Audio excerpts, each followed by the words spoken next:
का निर्माण करता है ना। अब इनके अकबर के विजय अभियान की जो कहानी है वो बढ़ती जाती है, क्योंकि कहा जाता है कि इन्होंने अपने मृत्यु तक के जो है अभियान किए थे और उनको जीतने का प्रयास, मतलब कुल मिला के पूरे भारत को जीतने का प्रयास किया गया था। तो पहले उत्तर भारत को ही जीतने वाले जो प्रयास किए गए थे, जो विजय अभियान किए गए थे, उनको ही पढ़ो है ना। तो इसके मेवाड़ अभियान के बाद ये गुजरात अभियान करते हैं। गुजरात अभियान करते हैं 1572 और 73 ईस्वी, ठीक है। इसकी कहानी ये है कि कहना चाहिए कि जो बंगाल और बिहार वाला जो इलाका है ना, और दिल्ली वाला जो लगा वाला क्षेत्र है, उत्तर प्रदेश वाला इलाका, वहाँ पे जो मिर्जा वगैरह थे, मिर्जा मतलब वही मुगल ही है ना, वो क्या कर देते हैं, समय समय पर विद्रोह कर देते हैं। तो इन विद्रोह को दबाने के लिए और इनको मिर्जाओं को दंडित करने के लिए जो है मिर्जाओं के खिलाफ ये अभियान करता है ना। तो होता ये है कि जो मिर्जा रहते हैं ये गुजरात में जाकर शरण ले लेते हैं, बंगाल बिहार में ये जो है विद्रोह करना स्टार्ट कर देते हैं। लेकिन मिर्जा अपनी जान बचाने के लिए ये गुजरात में जाकर जो है वहाँ के जो शासक रहते हैं मुजफ्फर शाह तृतीय, वहाँ उसके यहाँ पर जाकर शरण ले लेते हैं, ठीक है। तो अकबर क्या करता है, गुजरात की ओर जाता है और इसलिए मिर्जा जो लोग हैं वो कहाँ बैठे आपके गुजरात में। तो ये गुजरात अभियान करता है किसके खिलाफ, मिर्जाओं के खिलाफ। लेकिन वहाँ के जो शासक रहते हैं मुजफ्फर शाह तृतीय, इन मिर्जाओं को शरण देते हैं, है ना। ऐसा कहा जाता है कि इस गुजरात अभियान के दौरान उसने सबसे पहली बार समुद्र को देखा था। ऐसा कहा भी जाता है कि समुद्र को जब उसने देखा तो सबसे पहली बार वो पुर्तगालियों से गुजरात में मिला था, है ना। तो बाई चांस अगर क्वेश्चन बने कि गुजरात अभियान के समय, क्योंकि ऑब्वियसली जो गुजरात है वो समुद्र से लगा हुआ क्षेत्र है, अरब की खाड़ी मिलती वहां पर, तो सबसे पहले इसने समुद्र को देखा था, सबसे पहली बार जो है पुर्तगालियों से मिला था, ठीक है। फिर हमने देखा कि यहाँ के शासक मुजफ्फर शाह तृतीय रहते हैं, इसको अपदस्थ करके अपने एक सूबेदार, मतलब उसका जो नाम रहता है मिर्जा अजीज खोका, उसको जो है गुजरात का सूबेदार नियुक्त करता है ना। जो नियंत्रण करता रहेगा वो तो अकबर रहेगा, लेकिन वहाँ के जो सूबेदार रहते हैं, अपना जो सूबेदार है वो नियुक्त करता है ना। तो ये गुजरात अभियान जब इसको जीत लेता है, जब वो वापस रिटर्न आता है ना, गुजरात से जब वो रिटर्न आता है तो फतेहपुर सीकरी में बुलंद दरवाजे का निर्माण करता है। तो किस अभियान के तहत उसने बुलंद दरवाजे का निर्माण करवाया था, तो गुजरात अभियान के तहत जो है फतेहपुर सीकरी में बुलंद दरवाजे का निर्माण करवाया था, जो भारत का सबसे बड़ा दरवाजा है। दरवाजा कुछ नहीं है, ऐसे सीधा खड़ा है, जाके जो है एंट्री करते हैं, उसको ही बोल दिया गया क्या, बुलंद दरवाजा, ठीक। फिर से जो है गुजरात में फिर से विद्रोह होता है। कौन कर देता है, उसका जो सूबेदार रहता है मिर्जा अजीज खोका, वो फिर से विद्रोह कर देता है। फिर से उस विद्रोह को, मतलब गुजरात में जो विद्रोह स्टार्ट हुआ है उसको फिर से दबाने के लिए ये 450 मील की जो दूरी है वो 11 दिन में पूरी करता है, घोड़े से जाकर। ऐसा ये मतलब जो पुरानी जो बुक है ना, जो लिखी गई है उसमें बोला गया कि 450 मील की जो दूरी है वो 11 दिन में पूरी करता है। अभी तो हमारे यहाँ पे जो है इतनी कहना चाहिए टेक्निक आई है, एरोप्लेन्स वगैरह, ट्रेन्स वगैरह, लेकिन उस टाइम पे जो है केवल घोड़े का यूज किया जाता था और हाथियों का यूज किया जाता है ना, ठीक। ये गुजरात अभियान हो गया। इसके बाद ये बिहार बंगाल अभियान करता है। वहाँ के जो शासक रहते हैं दाऊद खां, ये छोटे छोटे है ना। बिहार और बंगाल में एनी टाइम विद्रोह होते रहता है, क्योंकि वो दिल्ली से जो है दूर वाला क्षेत्र रहता है, वहाँ छुटपुट जो है घटनाएं होती रहती है। तो बिहार बंगाल के जो शासक रहता है दाऊद खां, वो विद्रोह कर देता है। तो उस विद्रोह को दबाने के लिए, क्योंकि अपने आप को स्वतंत्र घोषित कर देता है, इस विद्रोह को दबाने के लिए अकबर खुद नहीं जाता, किसको भेजता है, मुनीब खां के नेतृत्व में अपनी सेना भेजता है। मुनीब खां दाऊद खां को पहले पराजित करता है, दाऊद खां अपदस्थ भी हो जाता है। फिर दूसरी बार जो है दाऊद खां मुनीब खां, मतलब फिर से आता है दाऊद खां और मुनीब खां की जो है हत्या कर देता है। तो अकबर पुनः बिहार और बंगाल अभियान करता है। फिर बाद में जाकर जो है बिहार और बंगाल मुगलों के अधीन हो जाता है ना।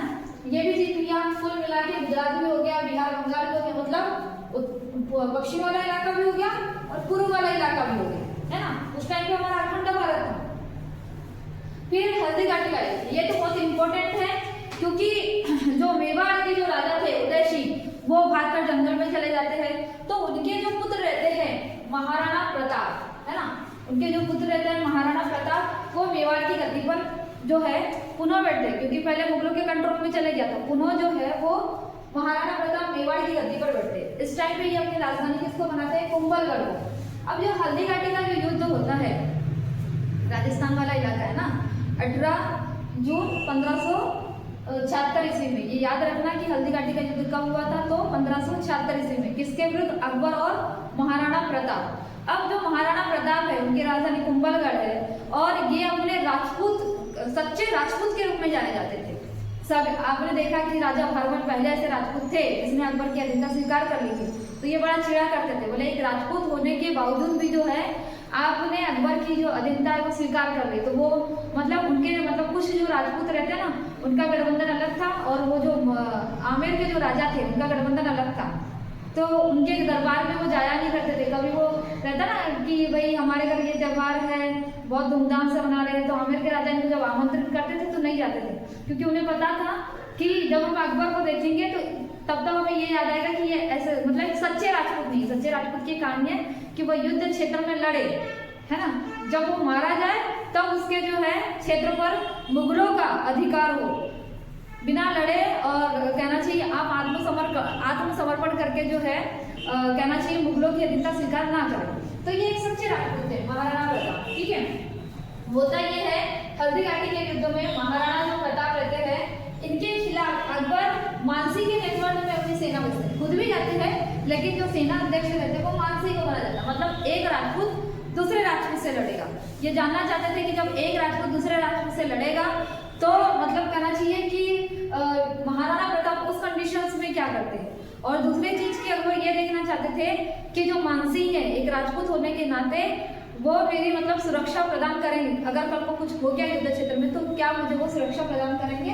तो ये मानसी के नेतृत्व में जो है अपनी सेना भेजते हैं। होता ये है हल्दी घाटी के युद्धों में जो महाराणा प्रताप रहते हैं उनका जो घोड़ा रहता है चेतक, है ना, इसकी कहानी तो बहुत मतलब कहना चाहिए सुने भी होंगे। इस युद्ध में अकबर की जो सेना रहती है वो बहुत बड़ी रहती है ना। तो हल्दी घाटी के युद्ध में जो महाराणा प्रताप और अकबर के बीच में जब युद्ध होता है तो महाराणा प्रताप को जो है धनुष से छोड़ी गई एक बाण लग जाती है ना। तो इनके जो मतलब कहना चाहिए मंत्रीगण कहना चाहिए कुछ जो सैनिक रहते हैं, इनको भगाकर नहीं मतलब लाकर जो है जंगल में लेके जाया जाता है। तो संपूर्ण मेवाड़ पर जो है किसका अधिकार हो जाता है? अकबर का। अकबर जानते हैं कि जो महाराणा प्रताप है वो सच्चे राजपूत है ना, उसकी वीरता का वो खुद ही बखान कर रहे हैं कि वो बहुत सच्चे राजपूत है। इनको जब वो लग जाती है बाण तो इनको जंगल में लेके जाया जाता है। जंगल में इनका जो है ट्रीटमेंट होते रहता है आयुर्वेदिक दवाइयों के माध्यम से। तब ये अपनी राजधानी कुंभलगढ़ के स्थान पर चावड़ को बनाते हैं, है ना। लेकिन वो जो घाव रहता है धनुष बाण का जो लगा हुआ घाव रहता है उससे वो ठीक नहीं हो पाते। तो 51 वर्ष की अवस्था में जो है इनकी डेथ हो जाती है। 51 वर्ष की अवस्था में इनकी डेथ हो जाती है, इनकी मृत्यु हो जाती है। तो स्मिथ ने इनके ऊपर लिखा है कि जो सच्चे राजपूत थे, ऐतिहासिक दृष्टि से ऐसा कहा जाता है, स्मिथ ने ये लिखा है कि महाराणा प्रताप की जो देशभक्ति है उनके अपराध का कारण बने। महाराणा प्रताप की देशभक्ति उनके अपराध का कारण बने, मतलब महाराणा प्रताप इतने सच्चे राजपूत थे कि वो अपनी जो है कहना चाहिए अपनी मृत्यु को गले लगा चुके थे।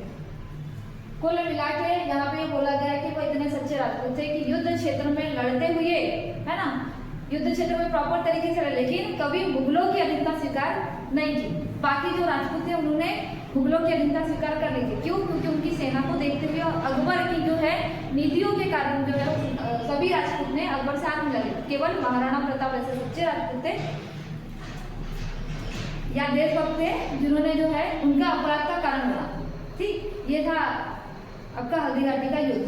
फिर महाराणा प्रताप की मृत्यु के बाद जो है मेवाड़ के जो शासक बनते हैं उनके पुत्र अमर सिंह बनते हैं। अमर सिंह के बाद में जो जहांगीर आते हैं फिर जो है मेवाड़ को अपने कंट्रोल में कर लेते हैं। कंट्रोल में रहता है लेकिन जो है बाद में ये स्वतंत्र हो जाता है अमर सिंह के टाइम। फिर से जहांगीर आते हैं, फिर से मेवाड़ को अपने कब्जे में करते हैं। फिर बाद में जो है वो काबुल विद्रोह करते हैं। इसके बाद वो काबुल विद्रोह करते हैं। काबुल जो है अफगानिस्तान वाला इलाका है ना, पूरा का पूरा उत्तर भारत जो है अखंड वाला जो इलाका है पूरा का पूरा मुगलों के अधीन आता है। तो काबुल विद्रोह करते हैं। ये विद्रोह होता नहीं, होता यह है कि बंगाल और बिहार में जो है फिर से विद्रोह स्टार्ट हो जाते हैं और उनका जो सौतेला भाई रहता है हाकिम मिर्जा, ये विद्रोह स्टार्ट कर देते हैं। इसको दबाने के लिए ये बंगाल बिहार अभियान करता है। तो हाकिम मिर्जा जो है वो काबुल चले जाते हैं। तो इसको दंडित करने के लिए ये काबुल जाता है। ठीक है, बाद में जो रहता है जो हाकिम मिर्जा रहता है इसको पकड़ा जाता है, इसको दंडित किया जाता है और जो काबुल मुगलों के अधीन हो जाता है, मतलब कुल मिला के ये अकबर के कंट्रोल में आ जाता है काबुल वाला क्षेत्र। ठीक, फिर ये कश्मीर जो है विजय करते हैं यूसुफ शाह के नेतृत्व में। उसके बाद सिंध विजय, इधर वाला जो इलाका है उड़ीसा, बलूचिस्तान, कंधार, पूरा का पूरा जो है उत्तर भारत है वो मुगलों के अधीन हो जाता है। अकबर, ऐसा कहा जाता है कि अकबर अपने जीवन काल में जो है लगातार अपने साम्राज्य का विस्तार कर रहे थे और अभियान ही कर रहे थे, है ना। कभी कभी जो है उनके जो पुत्र थे सलीम, उन्होंने भी जो है विद्रोह करना स्टार्ट कर दिया कि बोले पिता जो है मेरे जो पप्पा है वो कब तक के गद्दी पर बैठेंगे, मैं बुढ़ा होगा तब गद्दी पर बैठूंगा क्या, है ना। शायद 70 या करना चाहिए, आई थिंक मुझे याद नहीं है, लेकिन 70 के दशक में जो है वो सलीम हो जाता है। 30-35 करना चाहिए कि एज में जाकर वो बैठता है, तो उसका दिमाग ऐसे भी खराब हो जाता है। बोले आप 14 वर्ष की अवस्था में बैठे थे और मैं जो है वो 35 वर्ष की अवस्था में बैठूंगा। ठीक, अब ये उत्तर भारत के पूरे अभियान हमने देख लिया। अब हम दक्षिण भारत के अभियान देखेंगे कि अकबर जो है उत्तर भारत के सीमा मतलब के अलावा जो है दक्षिण भारत में भी किस प्रकार से अभियान करके उसे मुगलों के अधीन कर रहे थे। ठीक है।